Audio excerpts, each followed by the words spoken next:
ሰላም ጤና ይስጥልን ክቡራን የዩቲዩብ ቤተሰቦች፣ የሰዓቱን አጫጭር መረጃዎች እየቀርብ ያለው እስከ ፍጻሜው አብራችሁን ቆዩ።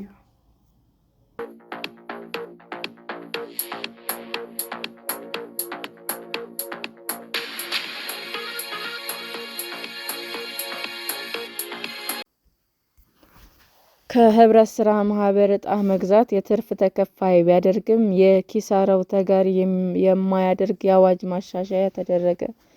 የህብረት ስራ ማህበር አባል ያልሆነ ሰው በገዛው ዕጣ መጠን የትርፍ ክፍፍል እንደሚያገኝ፣ ነገር ግን ማህበሩ ኪሳራ ከደረሰበት የኪሳራው ተጋሪ እንደማይሆን የሚደነግግ የአዋጅ ማሻሻያ መደረጉ ጥያቄ አስነስቷል።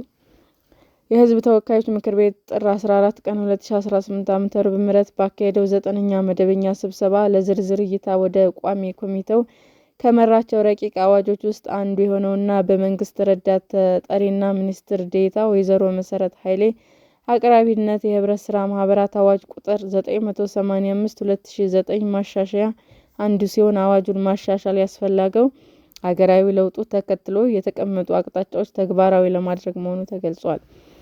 በአዋጁ ማሻሻያ ከተካተቱ አዳዲስ አንቀጾች ንዑስ አንቀጾች መካከል ማንኛውም የህብረት ስራ ማህበር ካፒታል ለማሳደግ አባል ላልሆነ ሰው ዕጣ መሸጥ እንደሚችል የተደነገገው ይገኝበታል። በአዋጁ አንቀጽ 27 ስር በተካተተው በዚሁ ንዑስ አንቀጽ ማህበሩ የሚሸጠው ዕጣ ከታወጀው ጠቅላላ ዕጣ ውስጥ ከ10 በመቶ መብለጥ እንደሌለበት ደንግጓል። ሆኖም ዕጣው የገዛ አባል ያልሆነው ሰው በገዛ ዕጣ መጠን የትርፍ ክፍፍል እንደሚያገኝ፣ ነገር ግን ማህበሩ ኪሳራ ከደረሰበት የኪሳራው ተጋሪ ሊሆን እንደማይችል፣ በተጨማሪ የመምረጥና የመመረጥ መብት እንደማይኖረውም ተካቷል።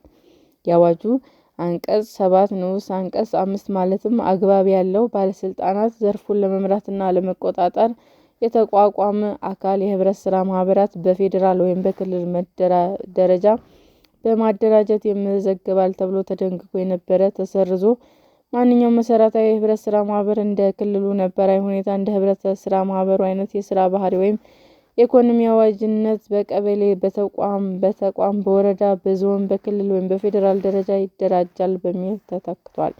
ተጨማሪም ማሻሻያው በተመሳሳይ ተግባር ላይ የተደራጁ መሰረታዊ የህብረት ስራ ማህበራት ወይም ዩኒዮኖችን ወይም ፌዴሬሽኖች ሊቀላቀሉ ይችላሉ የሚል አዲስ ንዑስ አንቀጽ ተካቶበታል።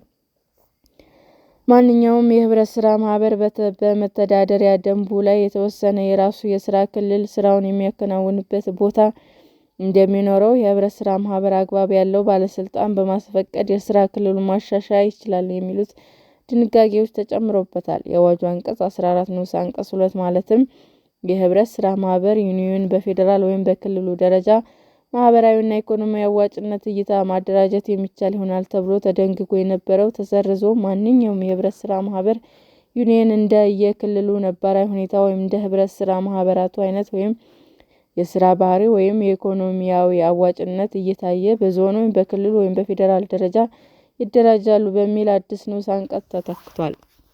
የህብረት ስራ ማህበር ጠቅላይ ጉባኤ በሚመለከት በአዋጁ ቢያንስ በዓመት 2 ጊዜ እንደሚሰበሰብ የሚገልጸው አንቀጽ ተሰርዞ ማንኛውም የህብረት ስራ ማህበር ቢያንስ በዓመት 1 ጊዜ ጠቅላላ ጉባኤ ማድረግ አለበት በሚል ድንጋጌው ተቀይሯል። በተጨማሪ በአዋጁ ማሻሻያ መሰረት የተቀላቀሉ ወይም እንደገና የተደራጁ ህብረት ስራ ማህበራት እንደ አዲስ መመዝገብ አለባቸው ተብሏል። ረቂቅ ማሻሻያዎቹ በግብርና ሚኒስቴር እየተመራ ከሚኒስትሩ ከጠሪ ተቋማትና ከህብረት ስራ ኮሚሽን የተውጣጡ የስቲሪንግ ኮሚቴ፣ የቴክኒክ ቡድንና የጥናት ቡድን በማቋቋም ጥናት በማድረግ ማዘጋጀቱን በግብርና ሚኒስቴር ማኔጅመንት ለምክር ቤት መቅረቡ ተገልጿል። በአዋጁ ላይ አልሰራ ያሉ ከልካይ ድንጋጌዎች ፈቃደኛ አስገዳጅና ሀገሪቱ ከደረሰችበት እድገት የለውጥ ጉዞ አንጻር መካተት ያለባቸው ድንጋጌዎች እንዲካተቱ ማድረግ አስፈላጊ ሆኖ በመገኘቱ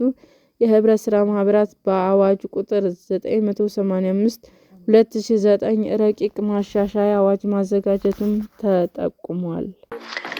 ሰላም ጤና ይስጥልን ውድ የዩቲዩብ ቤተሰቦቼ እንዴት ናችሁ? አዲስ ጀማሪ ነኝና ሰብስክራይብ ያደረጋችሁ አበረታቱኝ። አመሰግናለሁ። ክቡራን የዩቲዩብ አድማጮቻችን ለሰዓቱ ያቀረብኩላችሁ አጫጭር መረጃዎች ይህንን ይመስል ነበር። በሌላ መረጃ እስክንገናኝ ሼር ላይክ፣ ሰብስክራይብ እንዲሁም ቢቀርብልን የምትሉት መረጃ ካለ ኮመንት እያደረጋችሁ ቸር ቆዩን።